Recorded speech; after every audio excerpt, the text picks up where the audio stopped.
Hi friends, welcome back to One Stop Tamil channel. உங்க எல்லாரையுமே One Stop Tamil சேனலுக்கு welcome பண்ணிக்கிறேன். நான் இன்னைக்கு போட போற பதிவு பாத்தீங்கன்னா ஒரு சிலருக்கு யூஸ்ஃபுல்லா இருக்கும். அரசாங்கத்தோட திட்டங்களும் செயல்பாடுகளும் நம்மள நிறைய பேருக்கு தெரியாம இருக்குது. ஒரு சிலருக்கு நல்லா தெரியும், ஒரு சிலருக்கு தெரியாம இருக்கு. தெரியாம இருந்ததுல நானும் ஒர்க்கின்னு கூட சொல்லுவேன். ஏன்னு பாத்தீங்கன்னா நான் எங்க அம்மா வீட்டுக்கு வந்திருக்கிறேன்னு ஏற்கனவே சொல்லியிருந்தேன். அம்மா வீடு க்ளோஸில் இருக்கிறதுனால எங்கள் வீடு பராமரிப்பு அந்த அளவுக்கு இல்லாமல் இருக்குது. பட் எங்கள் வீட்டுக்கு முன்னாடி ஒரு கவர்மெண்ட் ஓடை ஒன்று ஓடுது. அதாவது 4 வீட்டு தண்ணி எங்கள் வீட்டுக்கு முன்னாடி உள்ள ஓடை வழியை ஓடி மெயினான ஒரு ஓடையில் ஜாயிண்ட் ஆகும். எங்கள் வீட்டு பக்கத்தில் ஒரு காலி இடம் கிடக்குது. ஆக்சுவலி அது ஒரு கோயில் தான். பட் அந்த கோயில் இப்போ பராமரிப்பு இல்லாமல் இருக்கிறதுனால அந்த கோயிலுக்கான அந்த இடத்த கார் பார்க்கிங்காகவும் கன்ஸ்ட்ரக்ஷன் ஒர்க்குக்கு சல்லி மணல் அந்த மாதிரி பொருட்கள் போடுறதுக்காக யூஸ் பண்ணிகிட்டு இருக்காங்க. ஸோ இந்த பிளேஸுக்கு வர வண்டியெல்லாம் டேர்ன் பண்ணுறதுக்கு எங்கள் ஓடை கொஞ்சம் டிஸ்டர்பன்ஸாக இருக்குது அப்படிங்கிறதுக்காக அவங்க இந்த பெரிய பெரிய கருங்கல் சாக்கு மூட்டை இதெல்லாம் போட்டு நல்லா க்ளோஸ் பண்ணி ஒரு ஓடை இருந்த இடமே தெரியாமல் அப்படியே நல்லா க்ளோஸ் பண்ணி ஒரு வெறும் ரோடு மாதிரியே ஆக்கிட்டாங்க.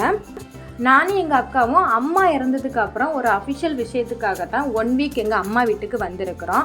நாங்கள் யூஸ் பண்ணுற தண்ணி எல்லாமே வெளியே போகாமல் கட்டியே இருந்துச்சு. ஸோ இந்த ஓடைக்காக கவுன்சிலர்கிட்ட ஃபஸ்ட்டு ஃபோன் பண்ணியிருந்தேன். அவங்க வாட்ஸ்அப் நம்பருக்கு ஃபோட்டோஸ் எடுத்து அனுப்ப சொல்லியிருந்தாங்க. அதையும் அனுப்பினோம். உடனே அவங்க இந்த ஓடை தூர்வாரதுக்கு ஒரு அக்காவை அனுப்பியிருந்தாங்க.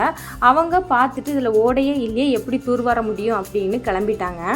நான் அந்த அக்கா கிட்டேருந்து சூப்பர்வைசர் நம்பர் வாங்கி வச்சுருந்தேன். ஸோ சூப்பர்வைசருக்கு கால் பண்ணேன். அவங்க ஈவினிங் டைம் பார்த்தாங்க. பார்த்துக்கிட்டு ஓடை இருந்ததுக்கான ஃபோட்டோ ஏதாவது இருந்தால் காட்டுங்க அப்படின்னாங்க. இவங்க இந்த மாதிரி அடைப்பாங்கன்னு தெரிஞ்சிருந்தால் நம்ம ஃபோட்டோ எடுத்துருக்கலாம். பட் எந்த ஒரு ஃபோட்டோ ப்ரூஃபும் நம்மகிட்ட கிடையாது. ஸோ அவங்க சரி நான் என் இன்ஸ்பெக்டர்கிட்ட சொல்கிறேன் அப்படின்ட்டு அவங்க கிளம்பிட்டாங்க. 2-3 டேஸ் அவங்க இன்ஸ்பெக்டர்கிட்ட சொன்னாங்களா என்னன்னு தெரியவே இல்லை. நான் திரும்பவும் சூப்பர்வைசருக்கு திரும்ப கால் பண்ணதுனால அவங்க 2 இன்ஸ்பெக்டர்ஸ் நம்பர் என்கிட்ட கொடுத்தாங்க. ஸோ நான் அவங்களுக்கும் கால் பண்ணி பாருங்க அப்போ தான் என்னன்னு தெரியும் அப்படின்ட்டு ஃபோன் பண்ணி கூப்பிட்டுட்டே இருந்தேன். அவங்க எலெக்ஷன் ஒர்க் இருக்கனால வரேன் அப்படின்ட்டு வரவே இல்லை. நானும் எங்கள் அக்காவும் வேறு ஒரு அஃபிஷியல் விஷயமாக தான் எங்கள் ஊருக்கு வந்திருந்தோம். பட் இந்த ஓடை பிரச்சனையினால அந்த ஒர்க்கு பண்ண முடியாமல் இருந்துச்சு. என்ன பண்ண அப்படின்ட்டு முழிச்சிட்டு இருக்கும்போது தான் எங்கள் அக்கா சொன்னால் சிஎம் ஹெல்ப்லைன் அப்படின்ட்டு ஒரு வெப்சைட் இருக்குது. அந்த வெப்சைட்டில் நம்ம கம்ப்ளைண்ட் ரெஜிஸ்டர் பண்ணி பார்க்கலாமா அப்படின்னு சொன்னால் சிஎம் ஹெல்ப்லைனில் கால் மூலமாகவும் கம்ப்ளைண்ட் ரெஜிஸ்டர் பண்ணிக்கலாம். ஆப் இருக்குது, இமெயில் இருக்குது, போர்ட்டல் இருக்குது. எது மூலமாகவும் நம்ம கம்ப்ளைண்ட்டை ரெஜிஸ்டர் பண்ணிக்கலாம். நான் 1100 அப்படிங்கிற நம்பருக்கு கால் பண்ணினேன்.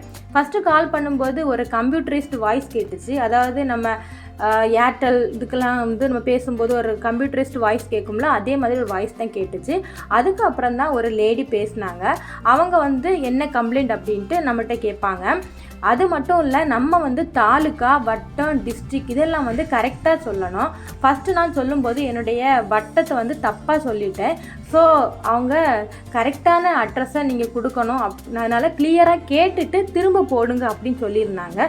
ஸோ நான் கால் கட் பண்ணிவிட்டு என்னுடைய தாலுக்கா வட்டம் எல்லாத்தையும் கரெக்டாக என்னென்னு பார்த்துட்டு திரும்ப நான் 1100க்கு ஃபோன் பண்ணி அவங்கள்ட்ட கம்ப்ளைண்ட்டை ரெஜிஸ்டர் பண்ணினேன். கம்ப்ளைண்ட் ரெஜிஸ்டர் பண்ணதுமே என்னுடைய ஃபோனுக்கு ஒரு மெசேஜ் வந்துருந்துச்சு. அதுதான் என்னுடைய கம்ப்ளைண்ட் ரெஜிஸ்டர் ஆனது அந்த நம்பர். அந்த நம்பர் வச்சு நம்முடைய கம்ப்ளைண்ட் எந்த ஸ்டேட்டஸில் இருக்குது அப்படின்ட்டு நம்ம செக் பண்ணிக்கலாம். அது வரைக்கும் வராத ஆஃபீஸர்ஸ் நான் இங்கே சிஎம்ஸ் ஹெல்ப்லைன் நம்பருக்கு கம்ப்ளைண்ட் பண்ணதுக்கப்புறம் அன்னைக்கு ஆஃப்டர்நூனே ஒரு இன்ஸ்பெக்டர் வந்தாங்க. வீட்டுக்கு ஓடையை பார்த்தாங்க. பார்த்துட்டு அவங்களும் ஓடை இல்லை அப்படின்னு தான் சொன்னாங்க. அடுத்து பார்த்திங்கன்னா ஈவினிங் டைமில் ஒரு இன்ஸ்பெக்டர் பார்த்தாங்க. இப்படி ஒவ்வொருத்தராக வர ஆரம்பிச்சிட்டாங்க. அடுத்த நாள் காலையில் 7:30க்கே அந்த ஓடையை தோண்டுறதுக்கு ஆளெல்லாம் விட்டுட்டாங்க. தெருவில் உள்ள ஒவ்வொருத்தரும் இந்த ஓடையை தோன்றதை ஏதோ ஆச்சரியமாக பார்க்க ஆரம்பிச்சிட்டாங்க. நீங்கள் யார்கிட்ட கம்ப்ளைண்ட் பண்ணீங்க? எங்கள் வீட்டு ஓடையும் அடைச்சி கிடக்கு, யார்கிட்ட கம்ப்ளைண்ட் பண்ணீங்க சொல்லுங்கள் அப்படின்ட்டு ஒரு சிலர் கேட்டாங்க.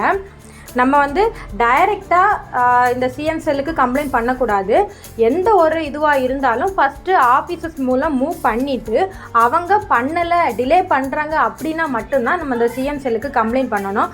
ஏன்னு பார்த்தீங்கன்னா நானுமே கம்ப்ளைண்ட் பண்ணிவிட்டேன். பண்ணதுக்கப்புறம் இந்த ஆஃபீஸர்ஸ் எல்லாம் ஏன் நீங்கள் அங்கே கம்ப்ளைண்ட் பண்ணீங்க அப்படின்ட்டு கொஞ்சம் கோவப்பட்டாங்க.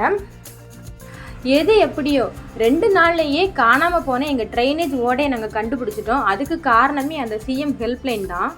இந்த வீடியோவை நான் முக்கியமாக போஸ்ட் பண்ணுறதுக்கு காரணம் என்ன அப்படின்னா, கவர்மெண்ட்டில் நிறைய ஸ்கீம், போர்ட்டல், ஆப் அப்படின்ட்டு நமக்கு ஹெல்ப் பண்ணுறதுக்கு நிறைய இருக்குது. பட் நம்ம அதை தெரியாமல் இருக்குது.